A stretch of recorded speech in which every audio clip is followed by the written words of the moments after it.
Hi, Grant and Teresa.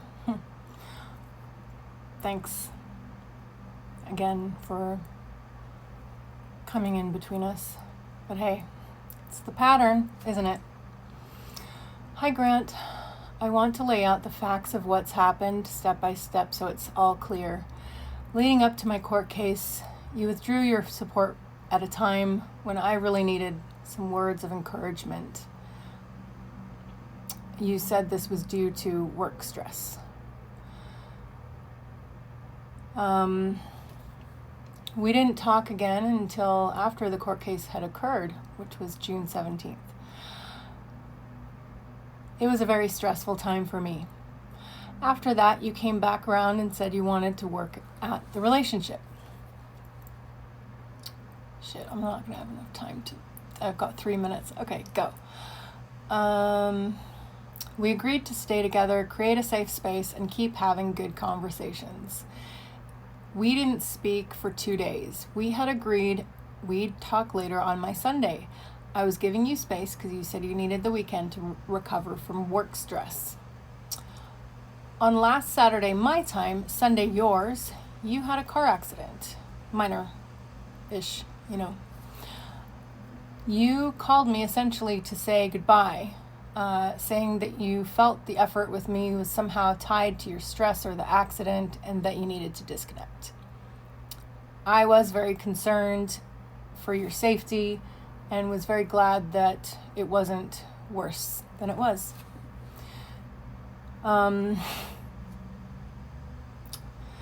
Later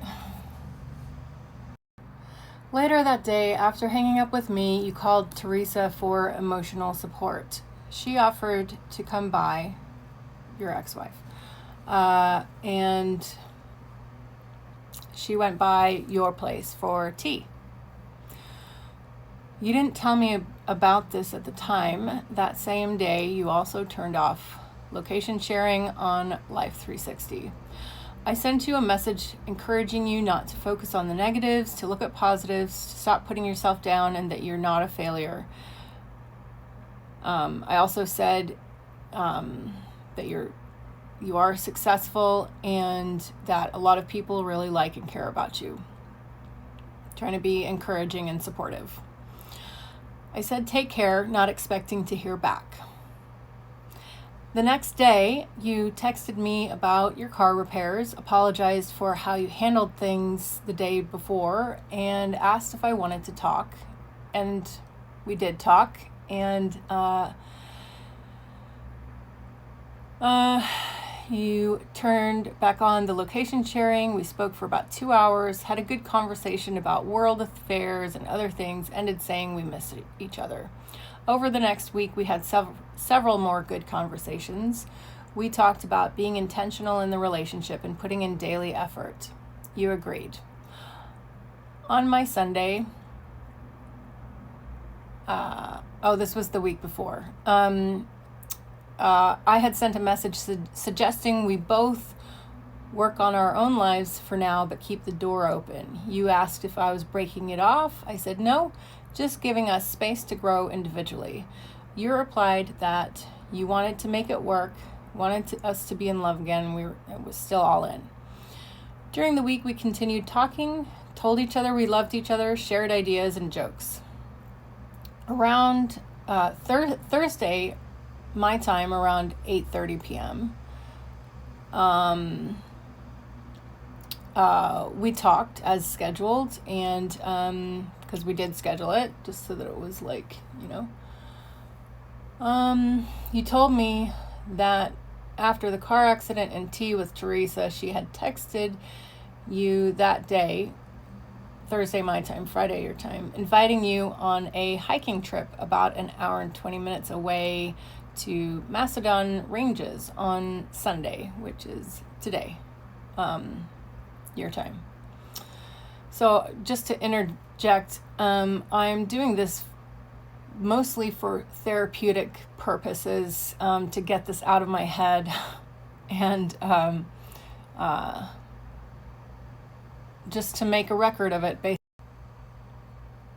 I told you this went directly against us rebuilding our relationship. At first, you were reluctant to answer about it, which caused a bit more distress within me. Then later you did agree you wouldn't go, and you said you would tell her.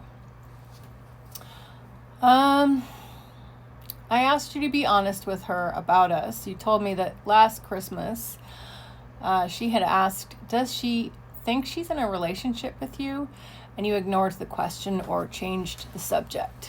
You also said you hadn't hung out with her since her birthday, at which point you told me you wouldn't be hanging out with her anymore, especially not keeping it from me. That situation was like basically kept from me, and then it was, the whole thing was like a cover up, basically, like, oh, I meant to just go and do a favor for her. Instead, you went out to meet up with her for her birthday, but didn't tell me about it. Because like honesty and transparency is very important.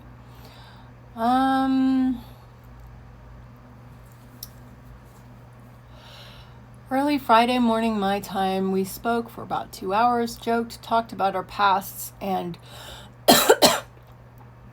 other ideas and philosophical things. You told me that you were mine. We ended the call warmly around 3 or 4 a.m. We joked about flashing each other, and you stated that you were mine and it is all yours, he said. That's how the conversation ended.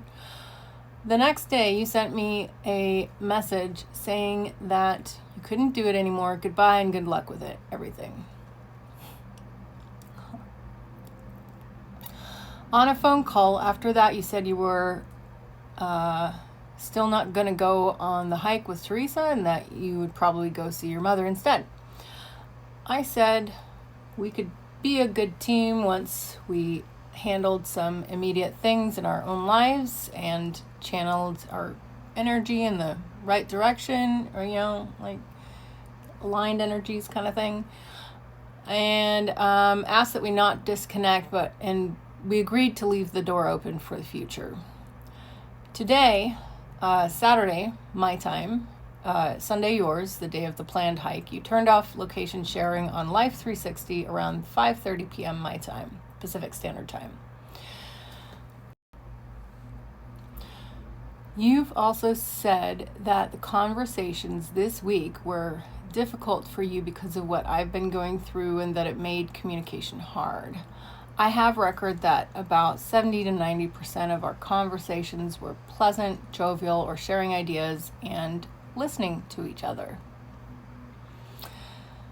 But yes, there were a couple of moments of disagreement, and especially when this thing about the day hike, the day hiking date came up. I continue. Looking at all of this, it appears that much of your resentment towards me and avoidance of having clear or supportive communication may have been linked to withholding details about your ongoing contact with Teresa, which you knew was contrary to what we had agreed on since the time you had hung out with her for her birthday. By not being upfront about that, it seems natural it would create distance or guilt that then affected how you engaged with me. It's happened 3 times this year already that there has been significant things kept from me surrounding your ongoing contact with Teresa while being in a relationship. Rightly or wrongly, this completely erodes trust from my side and definitely makes things rocky and upsetting. Unraveling root causes is the key to improvement in any area. You can't improve something working on wrong data or sources. That said, I know we can make it work. but only if you're willing to agree not to keep secrets from me or be talking with or hanging out with another woman behind my back, no matter how you try to justify it by saying things are just hard between us, so it's okay to break my agreement now. You have to maintain your personal integrity here, because every time you hide things with Teresa or whatever it is, or put her feelings and that friendship above mine, it erodes my trust.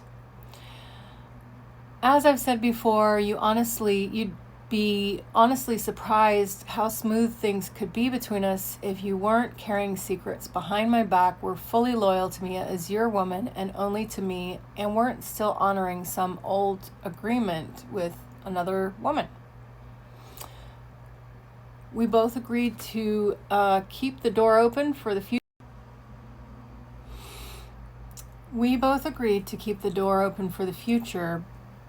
But for us to ever genuinely revisit things, that door can't swing both ways.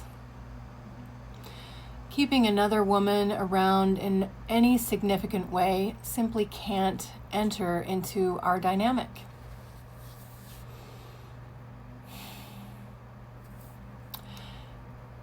If we ever were to work out in the future, we couldn't even begin to have fun, lighthearted communication without first having trust.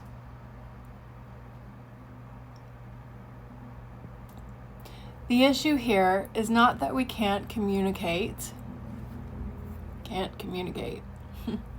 or that we always fight.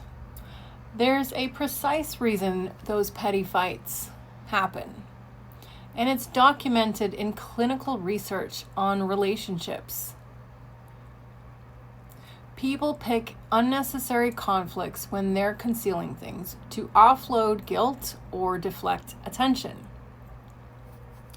As covered in relationship psychology, for example, John Gottman's work on how hidden resentments and secrecy fuel unnecessary conflict, or Harville Hendricks' observations on projection and displaced conflict. People frequently start petty fights or become critical to unconsciously manage the guilt and internal discomfort of withholding. It's a pretty normal psychological pattern. Creating external conflict to manage internal discomfort or to avoid facing what doesn't align with what they've promised. If you truly did want to have a relationship with me, us to have our in-loveness and joyful bliss, and rebuild the way you said you did, enjoying my company, telling me you loved me, wanting to be intentional with each other, then you wouldn't keep things from me.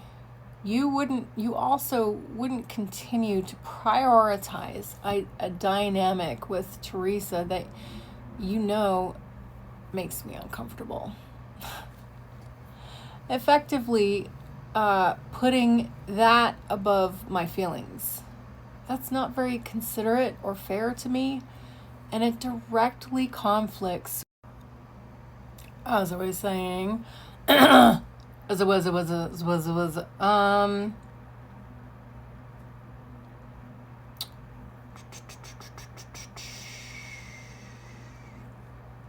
almost done. That's not very considerate or fair to me, and it directly conflicts with what you've told me about wanting to work things out. I genuinely wish you the best with everything you're working on. But if you ever want to circle back and have any real shot at us again, 100% honesty and loyalty have to be non-negotiable. And have to be fundamental, not an afterthought or something that gets thrown out if things get hard temporarily for whatever reason. Life has its ups and downs, and it's important in a relationship. Each partner be committed to not only to not giving up on what they've agreed when it's sorry. Sorry. Okay, I'll continue. Life has its ups and downs. And it's important in a relationship. This is very serious now, okay? Don't mess with me. This is very serious. And it's important in a relationship. Each partner be committed to not giving up on what they've agreed when it's inconvenient or tough, for it to be secure. No half in, half out. Because when your woman feels secure, there's no need to discuss issues.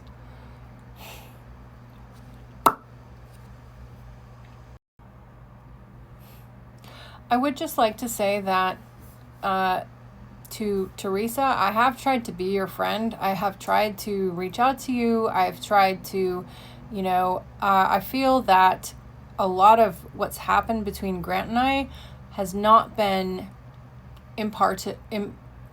has not been shared. And so therefore it creates this like illusion of like, oh, well, they're not really together. Like they're not like actually seriously romantic together. Nah, they're just, they have occasional chats. No, it's like actually been really serious. And I sort of feel like that creates in your mind like, oh, well, he's available.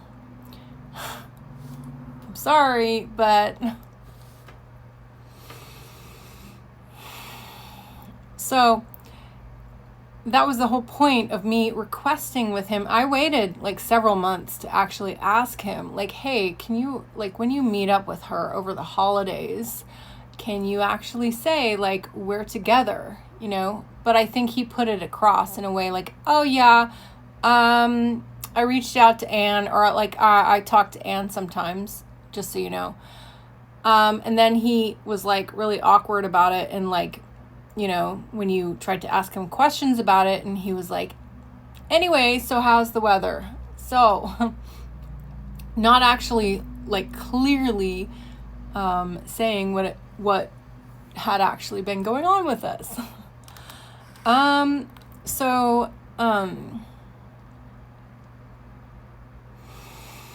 then he said that last weekend when you asked him about it, he just said, when you asked about me, he said, oh yeah, she's just working on business stuff.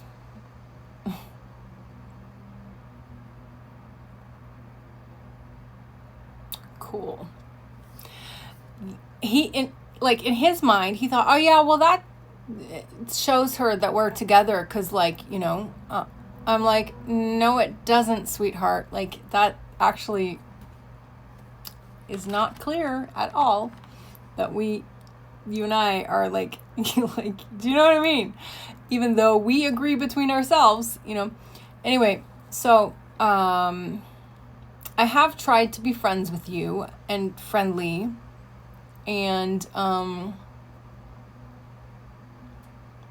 just don't like this weird triangulation secrecy sort of thing. Like, it's just so weird.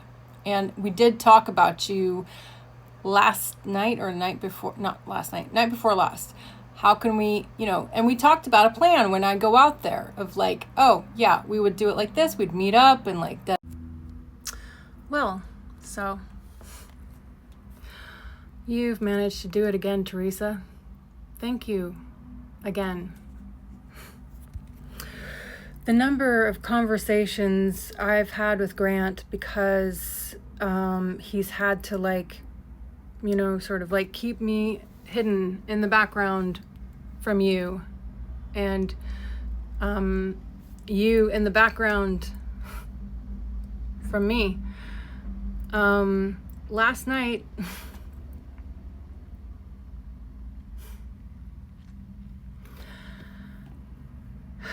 he told me that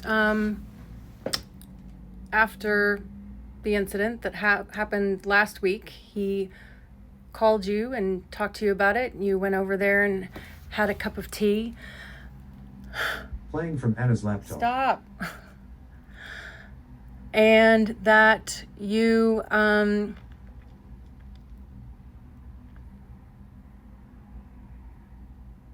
invited him to go out to some day trip, Macedon or something like that.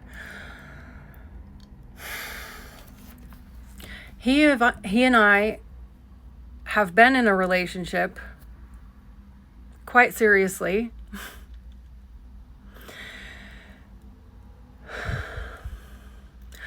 When his car accident happened last week, he basically called me after it happened and tried to make it out to be my fault and said, oh, I can't do this anymore. I can't, blah, blah, blah. I said, okay. Not fair, but like, that's like, don't punish me for that, please.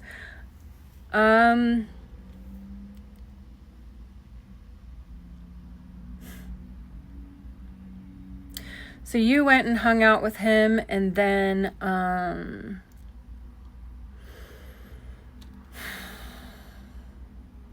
he told me that you invited him out to go hiking together as a day trip. I looked it up. It's like an hour and a half or hour's drive out there on the weekend.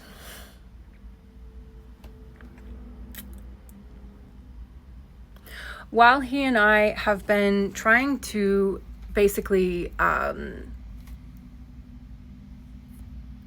maintain and rebuild things, that's not something that I'd be comfortable with, seeing as you're his ex-wife.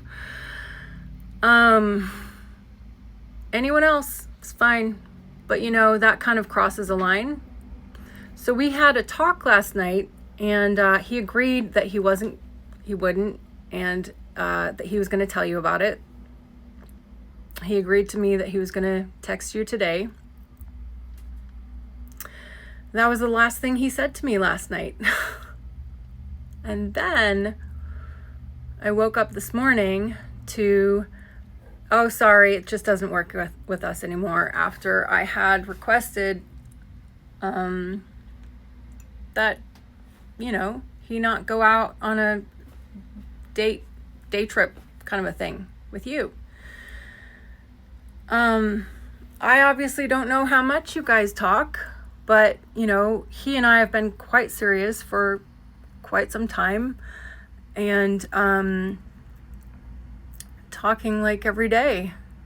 Yet he says that we don't work anymore because, well, quite literally after I asked him not to go hang out with you for the day, just because I did say that, you know, I have tried to be friends with you in the past and, you know, sort of be included in this dynamic kind of a thing.